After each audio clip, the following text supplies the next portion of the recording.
Hey guys, welcome to a little bit of a different version of Come On Ref. Maybe a little bit different than what you're used to seeing.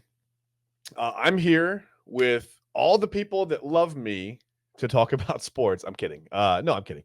No, it's just I'm flying solo today. It's been tough to consistently, get people in the mix, and yeah, it's a tough time of year. It's spring, like we're transitioning to summer.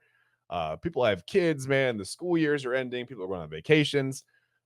So I find myself alone talking to you about sports today. But I've got a really exciting show. I'm going to try to get through it as quickly as I can because it's going to be, I guess, a little bit weird without the back and forth. You're going to be hearing just my side of these things, which maybe will be fun for some of you and not so much fun for others of you. But that's okay. You can let me know in the comments if there's anything that you'd like to add or any thoughts or anything on anything. Just add in the just please feel free to comment. As always, like and subscribe. It helps me grow. It helps us grow. Um, and that's all I've really got for you as far as that goes. Just the housekeeping stuff. Let's get right into it. A lot of stuff going on in sports. The first I want to get into, I wanted to talk about this last week. I didn't get a chance to mention it because we were very, very close to doing the show last week, and then we had some nasty weather kind of come through the area and cut our plans short. But here we are. I did want to say that Caitlin Clark has signed an exclusive deal with Wilson. Uh, Honestly, I mean, if you look at it the right way, I mean, it hasn't really been done since Michael Jordan did this. I mean, she's got her own. Well, basically, I'll read the statement to you. It says the WNBA player signed Caitlin Clark signed a multi-year deal with Wilson Sporting Goods, the league's official basketball supplier for quote unquote signature basketball collections, celebrating Clark's continued legacy. Clark will test, advise, and provide feedback on a range of Wilson's basketball products, basically. She'll become a brand ambassador and release new collections that are going to celebrate her throughout the rest of 2024. So for all her accomplishments, everything that she's, all the notoriety, all the fame, all the everything, all the eyes she's brought to the WNBA, I think it's really cool that Wilson has decided to bring her on, basically as, like I said, a brand ambassador. I mean, I wouldn't really call it a sponsorship or even it's not even really a commercial deal. I mean, she's like, this is a big deal, right? It's a big deal for Caitlin Clark. Well deserved. I think her Indiana Fever team just picked up their first win. I mean, I know people want to put that on her individually, but that's not the way team sports work. One individual is rarely going to be able to carry an entire team to a win or wins, whatever it is. We've seen the rare cases where that does happen. But yeah, give her some time to acclimate to the league and, let her get used to things in the WNBA a little bit. And just know that, like I said, positive change has already come about because of Caitlin Clark. I know she takes a lot of heat, both, unfortunately on social media. I see a lot of terrible comments and from people within her own league. Um, Even the head coach of Team USA had some negative things to say, and that's I guess that's a little troubling. But I guess people are always going to be people, and some of that comes with some negativity. So anyway, I don't mean to end on the negativity part of that at all. Again, Caitlin Clark will be a brand ambassador for Wilson. Going to test and provide feedback, and look for those. Just look for those. I guess those rollouts coming for the rest of 2024. We've got about 6 months left of the year. Wow, almost already to June. Unbelievable. And speaking of June, there's going to be something really, really cool. I'm really proud that they selected my birthday for this. June 20th, Thursday, June 20th, in Birmingham, Alabama, at Rickwood Field. The St. Louis Cardinals are going to take on the San Francisco Giants in a really, really, really special game. Rickwood Field has such an amazing, rich baseball history. All the way around. It's been open since 1910. It's the oldest professional baseball stadium that's still operating in the United States.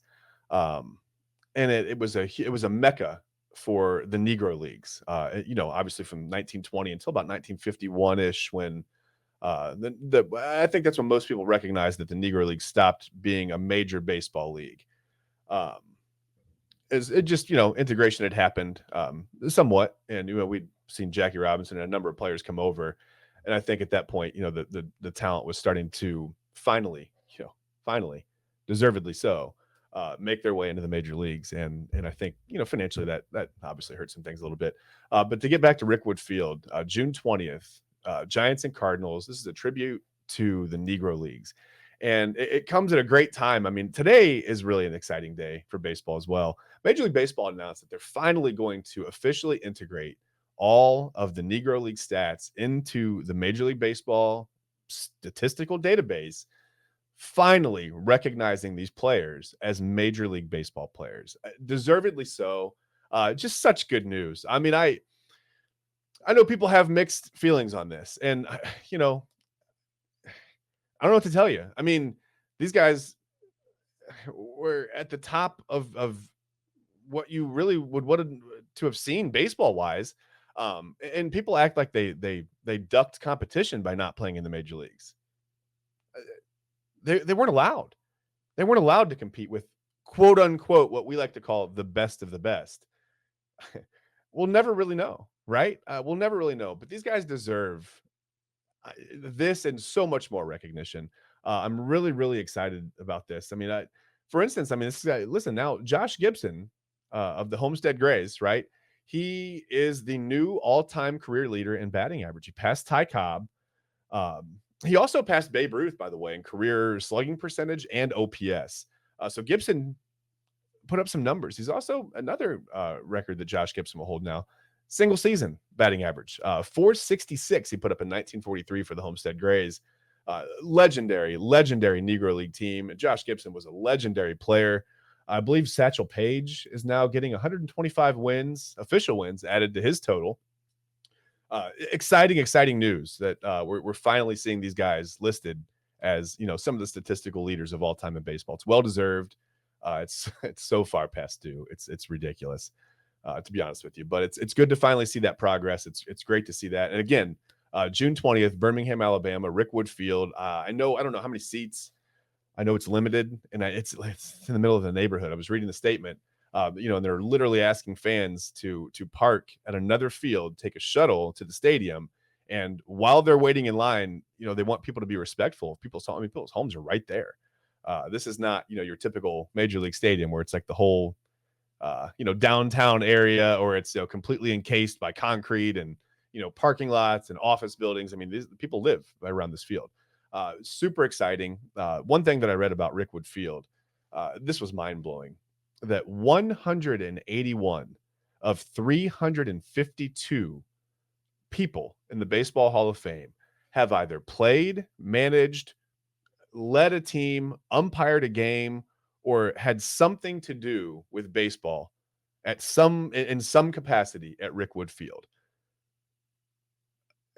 181 out of 352. That's mind-blowing. It's truly the mecca of baseball, right? It is like the central point of professional baseball in America. So again, if you can get down there, Birmingham, Alabama, Rickwood Field, look it up. At the very least, educate yourself about it. It's got an amazing history. I mean, I love stuff like this. I'm kind of a baseball history nerd anyway. This is really cool when you read about stuff that maybe hasn't always hit the mainstream or hasn't always been common knowledge. Anytime I can learn anything about baseball, and I learned a lot about Rickwood Field. It's really, really cool place, really cool story. And again, June 20th, that game is going to take place on my birthday. I'm really excited about that. I'm actually really, really excited about that. So that's, great news in the way of progress, in the way of baseball. Really fun stuff. Other than that, that's all I've really got for you headline wise. Wanted to get into some of the NFL draft stuff because we had some reactions about, I don't know, I think what some people viewed as a bizarre pick. The Atlanta Falcons decided to take Michael Penix at 8 overall, which wouldn't have been bizarre standing on its own, right? I mean, Penix was a great quarterback, led his team to the national championship game. Would have been a reasonable pick. He's had a really long, kind of a storied college career, to be honest with you. Great player. I had no problem with him going 8 overall. It's the situation he's going into that kind of perplexed me a little bit. The Falcons had just signed Kirk Cousins to a 4-year, $180 million deal just this offseason. It's not like they've seen him, on the field in Atlanta and said, well, maybe we didn't get what we paid for. Let's take a quarterback because this could go south real quick. The Kirk Cousins era hadn't technically started in Atlanta other than a press conference. And now they bring Michael Penix in, as the 8th overall pick. A lot of people said, hey, look, this is smart because then you groom Penix to be the starter when Cousins is done in 4 years, right? In 4 years.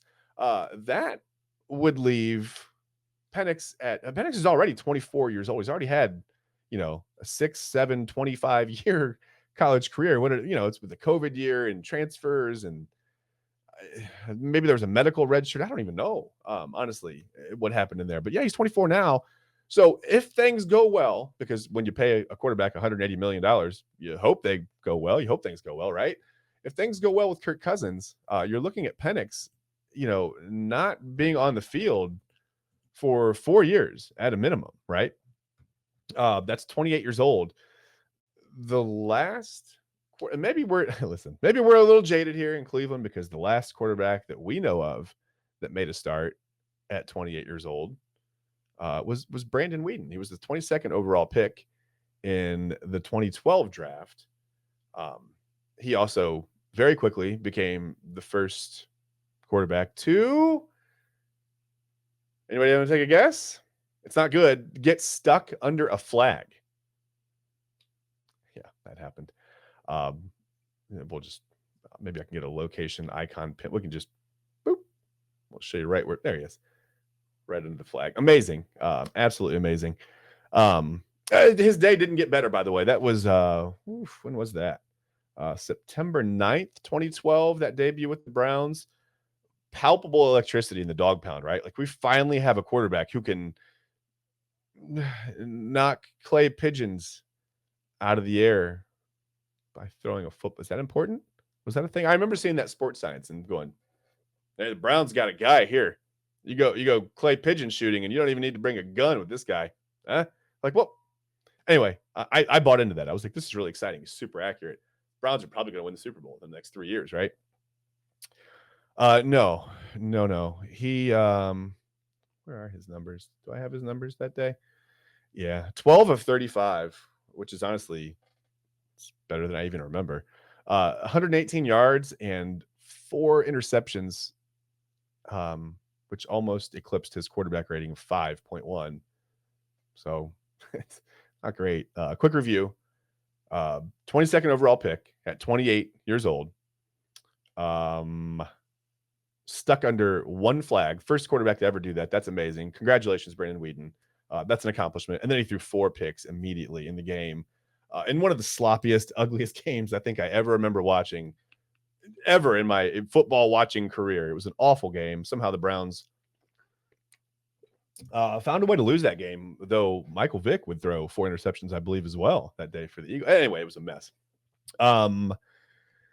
Yeah, so that's our last experience with a 28-year-old starter at quarterback. So maybe we're a little jaded here. Maybe that's why we said, don't do it.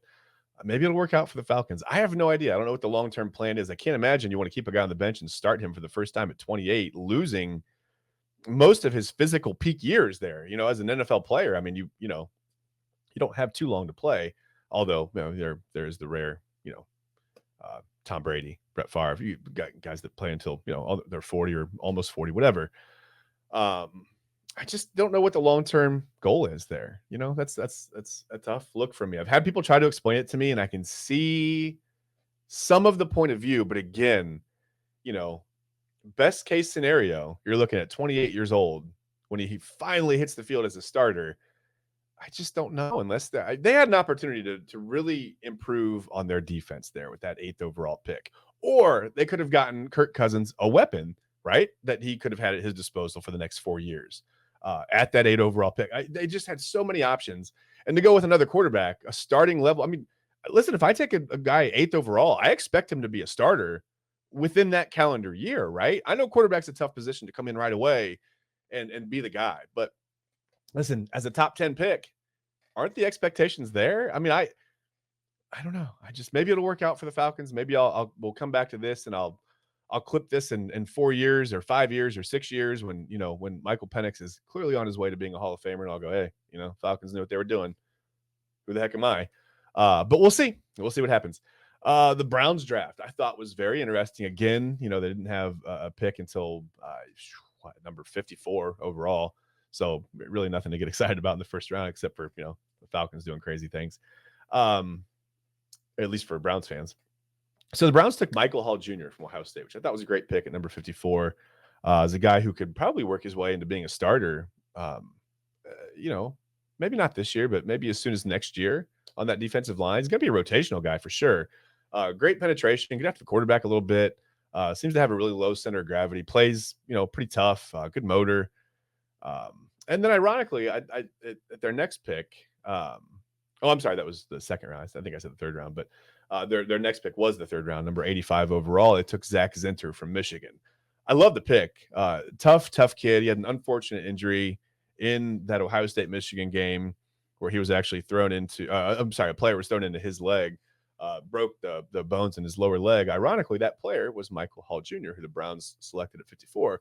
So I don't think that was an accident at all. I know that the Browns know, or at least knew at the time when they picked these two players, that they had bonded over the injury. I mean, completely unintentional. Obviously, you can't control getting thrown into someone else's legs, and Zinter knows it's just part of life in the trenches. I mean, sometimes that happens. Sometimes guys roll over. Sometimes they get thrown into you. Those kinds of injuries happen when you got big guys, planting their legs in the grass and trying to push. That kind of stuff happens. But yeah, Hall and Zinter bonded in the offseason over the injury. Obviously, Hall didn't mean to do it, didn't want that to happen.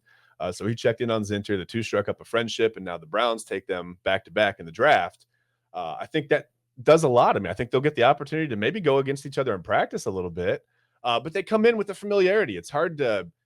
That's got to be like the hardest thing sometimes as a professional franchise. You draft a bunch of guys, and you don't really know anything about how their personalities are going to meld with the guys you already have in the building, but at least that those two guys come in, they know each other. There's some kind of strength in numbers there. They've got a friendship that they've struck up because of that injury. So I thought that was really cool. The Browns analytics department, doing some overtime there, not only picking guys who I think Zinter will provide excellent offensive line depth for the Browns and could become a starter one day. I don't think that's out of the question at all. And again, I could see Hall, starting on the defensive line and being a pretty significant role player, as soon as next year. But again, they bring him in with that prefab friendship, and I just think that's really, really cool, really smart. Again, the Browns analytics department. Maybe that's Paul DePodesta from The Office in New York. Maybe analytics wins this time, but we'll see. They had 6 picks overall. Listen, I didn't have any huge glaring holes to really try to go after. Obviously, every team needs some improvement, but I wouldn't be telling you the truth if I told you I knew much about the other picks. I know Jamari Thrash is a wide receiver from Louisville. I took him in the 5th round, pick number 156. Thrash is he's pretty fast, and short burst areas. He can. I think he's a decent route runner, but his quick burst speed, I think, is what the Browns were looking at. Listen, possibly for a kickoff returner. I know that the kickoff rules have changed. I think teams are going to be looking for different kinds of guys to put back there and try to gain some advantage. You just have to Google how the kickoff returns are going to look now in the NFL. Look that up. Watch a couple of videos. It's interesting. And then, think and listen, put it in the comment section. I mean, comment to me, let me know what you might do if you're an NFL head coach. And I mean, let me know the perfect, I don't know, the strategy or the perfect play, the guy you'd put back there to return kicks and how you'd set it up or whatever, because I think teams are going to be really, really creative with this. And look for the Browns to be one of those teams. I don't know if Jamari Thrash has any future as in that role at all. I don't know. But I would look for the Browns to be very creative with the kickoff returns, as most teams will be, I would think, across the league. The Steelers have already mentioned, maybe using their backup quarterback in Justin Fields as a kickoff returner. I think he kind of nixed that idea. I don't think he's really into that. Or maybe it was, I don't know, maybe the whole thing was a joke from all around, but who knows? Like I said, I look for teams to be really creative with that. And maybe Thrash has a role there, maybe not. Round 6, Browns took linebacker Nathaniel Watson from Mississippi State. Again, I don't know a ton about him. Linebacker is kind of a hole a little bit for the Browns. It was a weak spot for the Browns. They could use a good middle linebacker. And then 2 7th round picks, Miles Harden, cornerback from South Dakota. I don't know. I haven't watched South Dakota play football. I'm sorry. There's only so much time in a day. I have 2 kids. And then Jawan Briggs, a defensive tackle from Cincinnati. Everyone says he's a very, very high moral guy, good character guy, hard worker. So who knows? Maybe he can work his way into a rotational role in that defensive line. Again, the Browns have always, it seems like since the beginning of time, needed some help at defensive tackle. Well, at least since the beginning of the new time, since they came back in '99. It seems like the defensive tackle is always kind of a hole, and when it gets filled, something always happens. So maybe he works his way into a rotational role for a couple years and can play here. Who knows? We'll see. Let's move on. I want to move on to basketball because there's so much going on. This is kind of a local flavor kind of a show today. Again, we talked about some of the national news, but I mean, right now in the NBA, obviously we know the conference finals are going on. Boston has swept their way through to the finals after beating the Cavs 4-1 in the second round. I don't think anybody's super surprised that it was the Celtics that are going to the finals from the East. Maybe the sweep surprised some people. I don't know. I thought the Pacers would compete a little better as far as maybe winning a couple games in the series. But the Celtics are really kind of a machine, and I don't know. Maybe it doesn't make you feel so bad about the Cavs. I mean, the Cavs lost 4-1, sure, but they competed in most of those games. With Boston, they're pretty good. Sometimes had Boston looking a little out of sorts. So maybe that makes you feel a little bit better about the Cavs heading into the offseason. I don't know. Again, comment. Let me know. I mean, where are you with the Cavs right now? But most importantly, what they've decided to do, and I think everybody saw this coming. I don't think, maybe except for actually getting to the conference finals and winning a couple of games, I don't know if there's anything JB Bickerstaff could have done to save his job. I think we all knew he was on the way out. A lot of people assume or, say whatever, observe, whatever it is, that he and Donovan Mitchell maybe really don't, not that they don't get along, they just don't mesh well as far as, coaching strategy and player production and getting the most out of your guys. But I don't necessarily think it's even that. I think Bickerstaff's done a nice job. Won 99 games here over 2 years. That's no small feat. This is post LeBron for the second time, Cleveland. And so honestly, any quick success is welcome, I think, is smiled upon. I think people maybe, watched JB Bickerstaff get completely outcoached last year by the Knicks.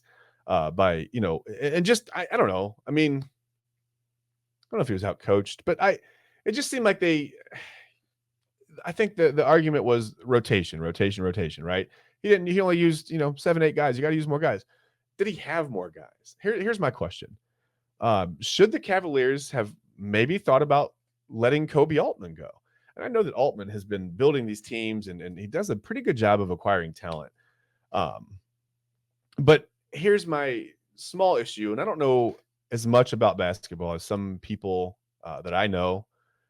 So if I'm wrong, if you're watching this, if this show finds its way to you and you're like way better at constructing a basketball roster than I am, at least an NBA roster, and you probably are, please comment and let me know if I'm wrong or if I'm headed down the right direction. I don't know.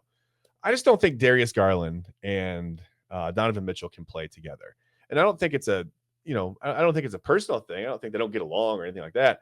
I just think they're both guys who need the ball in their hand. They can't be on the court at the same time and have that be an effective way, right, to go on with this offense.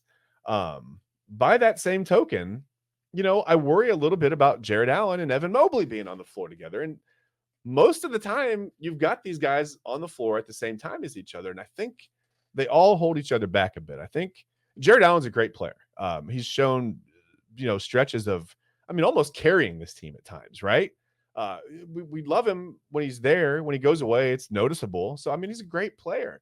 But I think he's just holding back Evan Mobley's development a little bit. If they want Mobley to be that guy that, who can play the 5 and also stretch the floor, almost like, use him like a Kevin Love where he, can knock down some threes, play some athletic basketball, play defense in the post, which maybe Love's strength wasn't defense in the post, but that's the type of player they want Mobley to turn into. I think Jared Allen might be holding that development back just a little bit because they're the same type of guy, and it's hard to. It's really just like Garland and Donovan Mitchell. It's hard to have those same type of guys on the court at the same time. I don't think you can afford to bring both of those guys off the bat. I don't think you can afford to not start both of those guys.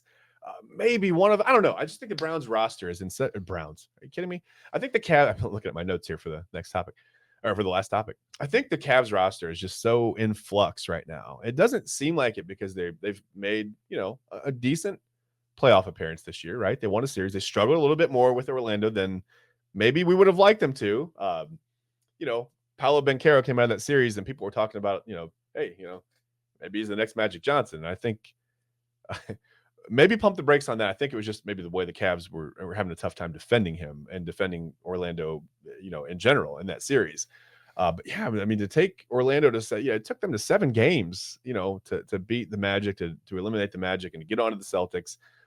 They did win one game. I think, I don't know. I'm not sure what we really expected there. I think a lot of people expected the Cavs to get swept by the Celtics. So maybe winning one game was a small moral victory. Moral victories don't bring trophies home. I know everybody wants to talk about, well, we did this well, did that well. But the bottom line is you want to win championships, right? You want to at least get to the conference finals and have a chance to go to the finals. And you'd like to see the Cavs back at that level of play.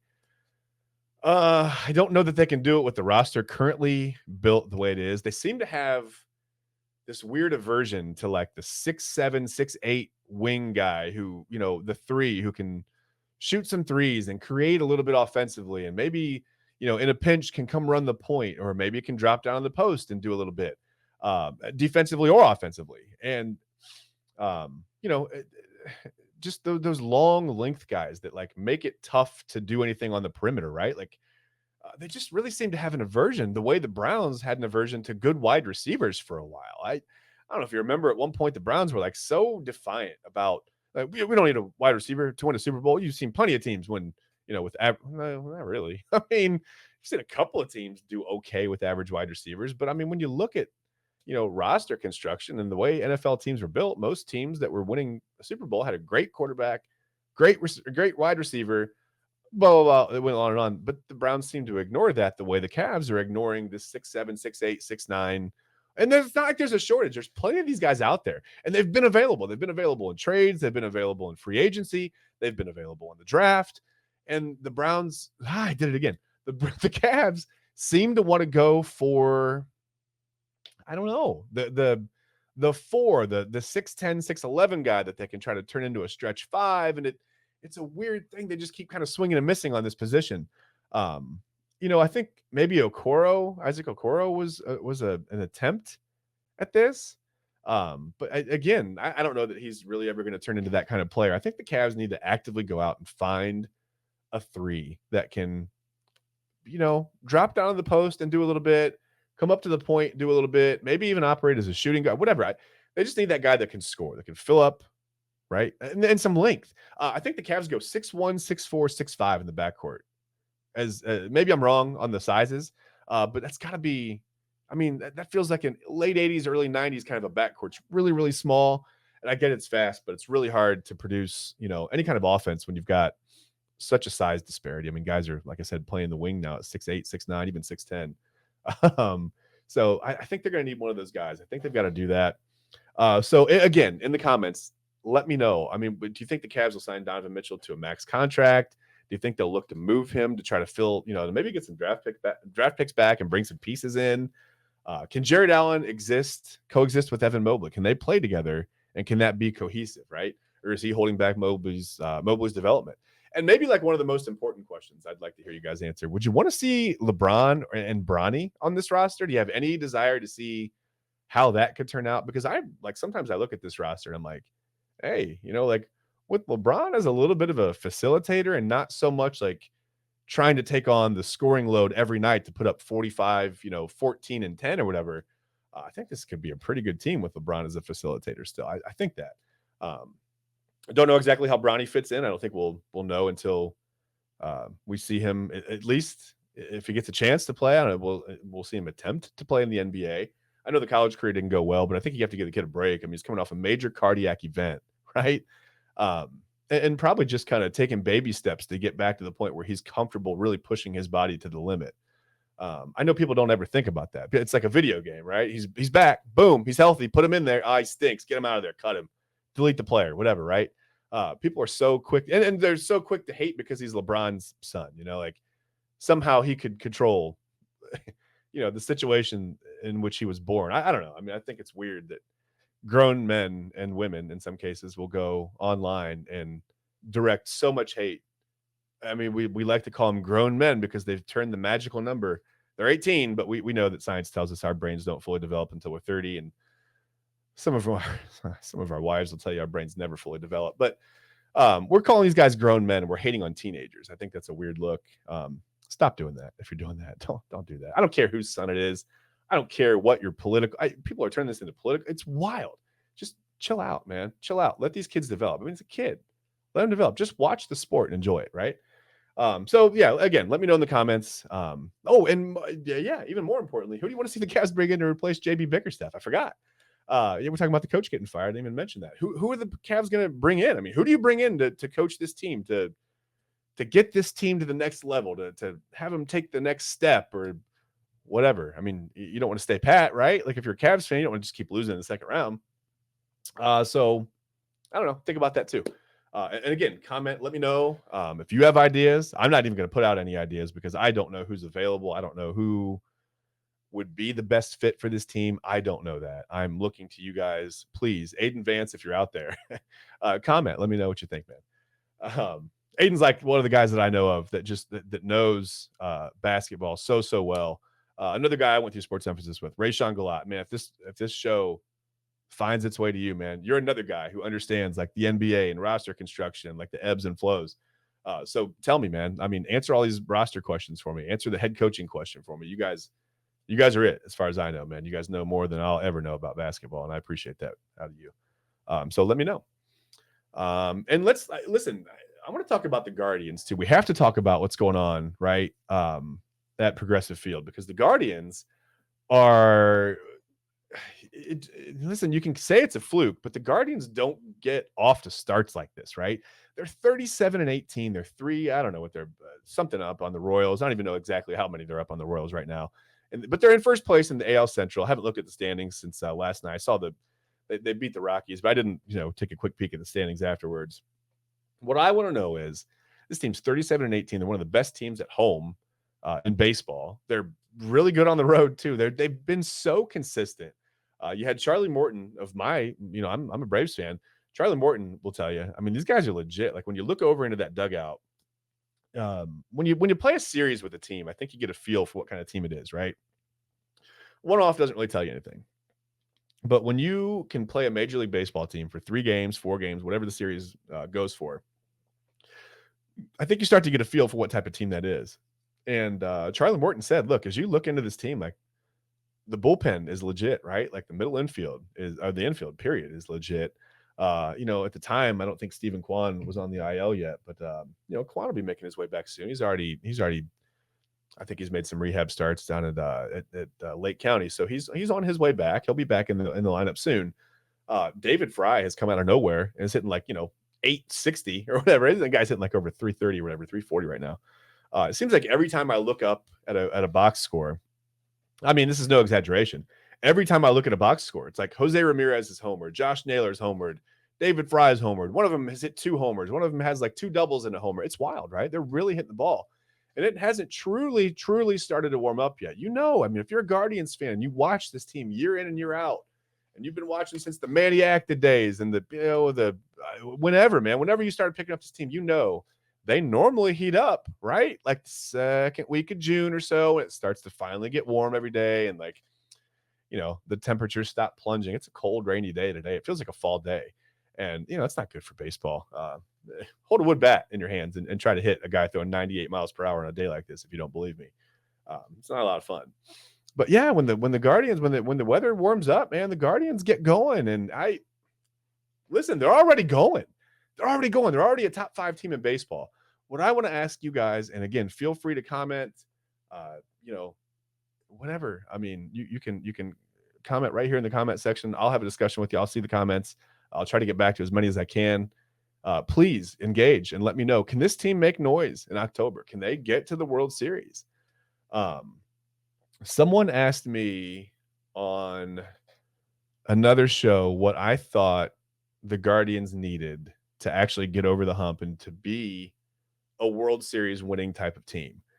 I don't think there's any question it's starting pitching, right? You can always use more offense. I know you can always score more runs, but nobody really hits in October anymore anyway, right? The weather's so cold and miserable. It seems like you get a lot of 2-1 games, 3-2 games.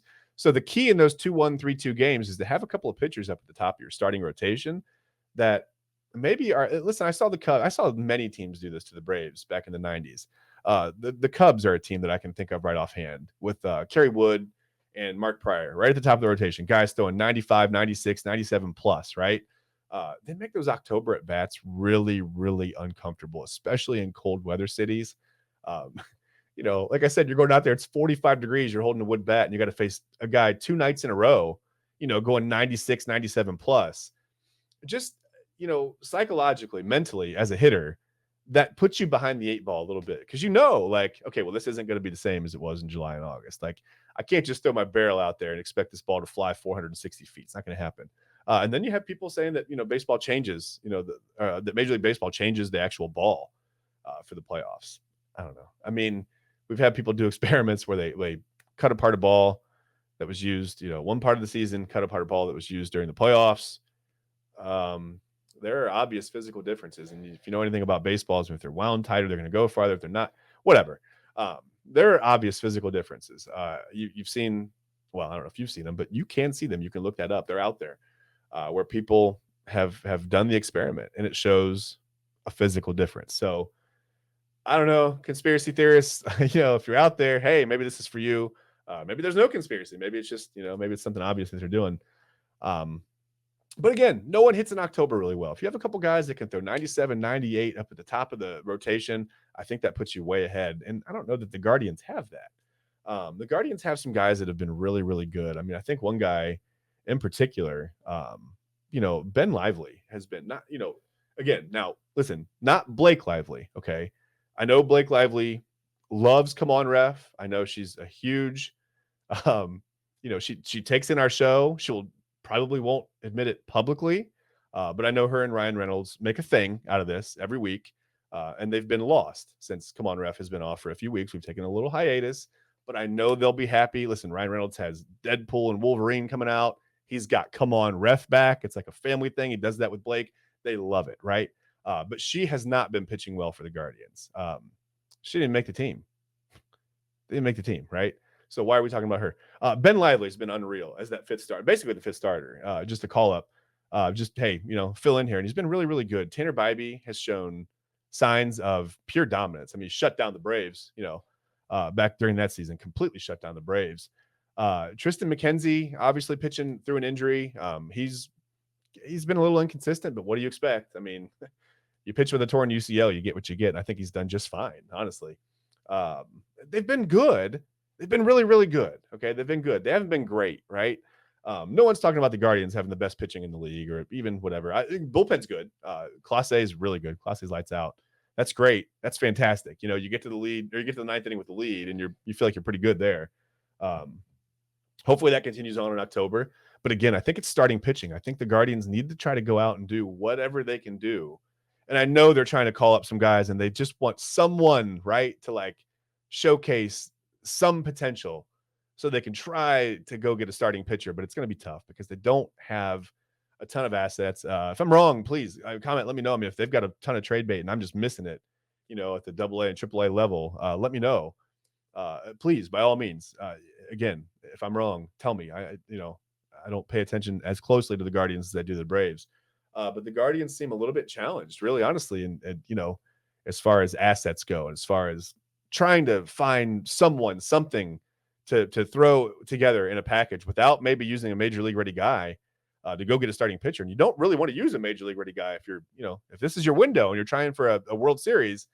I mean, obviously they're not going to get rid of Jose Ramirez. He's untouchable. Ramirez is untouchable. Naylor's untouchable.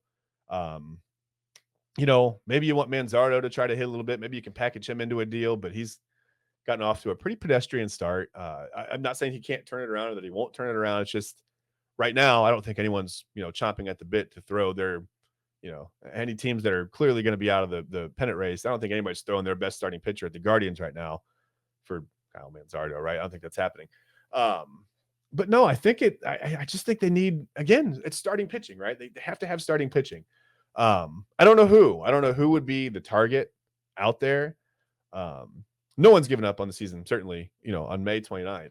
I think there are teams that know right now that they're not going to win. They're not going to win a pennant. They're not going to win a division. They're not going to win a wild card spot. They know that right now.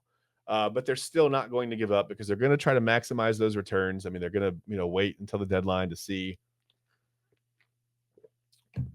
basically who needs what and how badly they need it, right? You try to control your own market. You certainly don't want to give your guys away for nothing. I mean, I know a lot of people think that, uh, the trade deadline means, you've turned off fair trades on MLB The Show. And, it's like, well, we need a hitter. So let's go get Hank Aaron in his prime. I mean, we'll just trade him to we'll trade our worst guy to the Baseball Hall of Fame. We'll pluck Hank Aaron out of there. Like, that's not how that works. No organization is going to give you their best player. Let's go get Mike Trout. I mean, we got a shortstop down in Single A that stinks. He's hitting 182. Throw him that guy, and we'll just go get Mike Trout. Stop. You're not going to go trade for Mike Trout right now. Unless you're going to give up, I don't care. It doesn't matter if Trout's hurt, he's having a down year, whatever. He wasn't having a down year before he got hurt. He's having a great year. To go get guys like that command that type of return, you're going to have to give a return. You got to give guys back, right? You can't go get the best guy in baseball for pennies on the dollar. It's not going to happen. No team's going to give up like that. Even if they are losing, they're not going to give up their best players so you can win a World Series for nothing, right? They're going to want some type of return on that investment. So be smart about that, please. Don't expect the Guardians to go out and trade for, whoever. I don't know. I mean, who would you trade for right now? I mean, Chris Sale is on fire, right, for the Braves. Braves aren't giving him up. You can name other guys. I could name any other guys. I mean, there's 5 or 10 pitchers right now in the major leagues that are all going really, really well. No one's giving those guys up right now. And no one's going to give up on a prospect, a guy that's in the league for a second, third year. No one's just going to give that guy up, so you can go win a World Series. I mean, they're going to try to build around them too.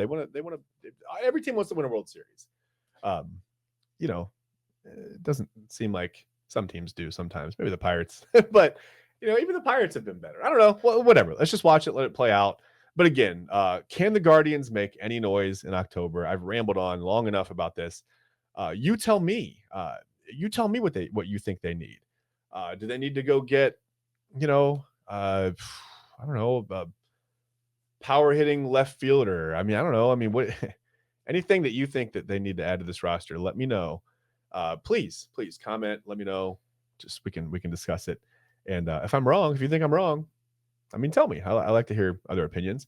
And again, I've had a whole show of me just looking at my camera and talking about sports. So I would love to hear someone else's opinion on this.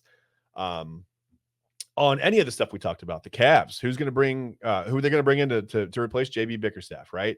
What do they do? What do you think about the Browns draft? Limited as it was. I mean, did they pick up a couple of players that you think maybe will be contributors here over the next couple of years that'll contribute to some wins, hopefully, right?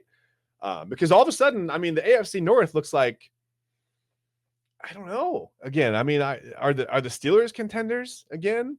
The Ravens are what they are. The Bengals are going to have Joe Burrow back. I mean, suddenly the Browns look like the 4th best team possibly in this division again, and I know on paper they're very, very talented, but Nick Chubb is a huge question mark. I don't even know the time frame that we're looking at him to be back, if he's going to be back, and if he's going to be anywhere near 100% or even 85% this year, because I think you'd take 85% of Nick Chubb over a lot of guys in the league, right? I don't think that would be a problem for most people. Let me know what you think about Major League Baseball. Finally integrating the stats from all these Negro League players into the Major League Baseball database, the official database. I'm very excited about it. Again, I couldn't be more excited about Rickwood Field, Birmingham, Alabama, June 20th, my birthday. This tribute to the Negro Leagues and the Cardinals and the Giants. Obviously, it's going to be I plan on watching that game. That's what I plan on doing for my birthday. It's going to be really that'll be really satisfying for me to see. A really cool thing, at Rickwood Field, just such rich history. It really is. Like I said, it's the mecca for professional baseball in America when you really think about it. I mean, what's left? I mean, I know we've got Wrigley Field, but I mean, I don't even think Wrigley Field has seen as much history as Rickwood Field. You've got Fenway, you've got your other, old Yankee Stadium was, I feel like the new Yankee Stadium is just kind of a building, right? It's just where they play baseball. It's not the same. It doesn't feel the same. You can't walk into that building and feel all that history. If you guys agree with me, again, comment. If you disagree with me, comment. Let me know. If you think there's another place that I need to know about, another mecca of professional baseball in America that you know of, let me know. Comment. Put it in the comment section. Let's talk about it. But again, that's all I've got for you guys today. Surprisingly, yeah, I'm out of words. I know it may not seem like I could ever run out of words, especially if you are my wife. She probably gets tired of hearing me talk, and maybe even my kids sometimes. But listen, thank you guys so much for listening. It was good to get some of this stuff off my chest. I've been wanting to talk about this for a couple of weeks now, especially with all the, well, I mean, just the Major League Baseball stuff just broke recently, but that's so exciting to me. It's fun to have an outlet to talk to you guys about it. So again, thanks for listening. Remember to like and subscribe, whatever channel this ends up going on, whether it's my channel personally, if it's the Come On Ref channel. Please, like and subscribe and share it with your friends, share it with your family, anyone you know who likes to talk about sports. Tell them about our show, and let them know they're always welcome to engage. Typically, we're live every Wednesday. The time may be changing a little bit due to availability, concerns. Things happen behind the scenes that are just whatever, beyond anyone's control, and we'll do our best to work around those. As soon as we have maybe a little more consistent time, we'll get back on it here. I know it was every Wednesday at 11 for a while, so it was really easy to watch, but we're back. I'm back, at least for today. So again, thank you so much for watching. Remember to like and subscribe. Remember to comment. Please just engage with the show, share it with your friends, tell everyone about it. Even if it's terrible, even if it's like, this guy's so terrible, you got to watch this. I mean, please stay tuned for 45 minutes and just watch how terrible this guy is. I even appreciate that, even some of the negative stuff. So thanks for watching, and we will see you next week, sometime, possibly Wednesday, maybe in the afternoon. We'll know more then. But again, thanks for watching, guys. This has been another episode of Come On Ref. I'm your lone host this week, Chad Bryan, and I will see you next time. Bye, guys.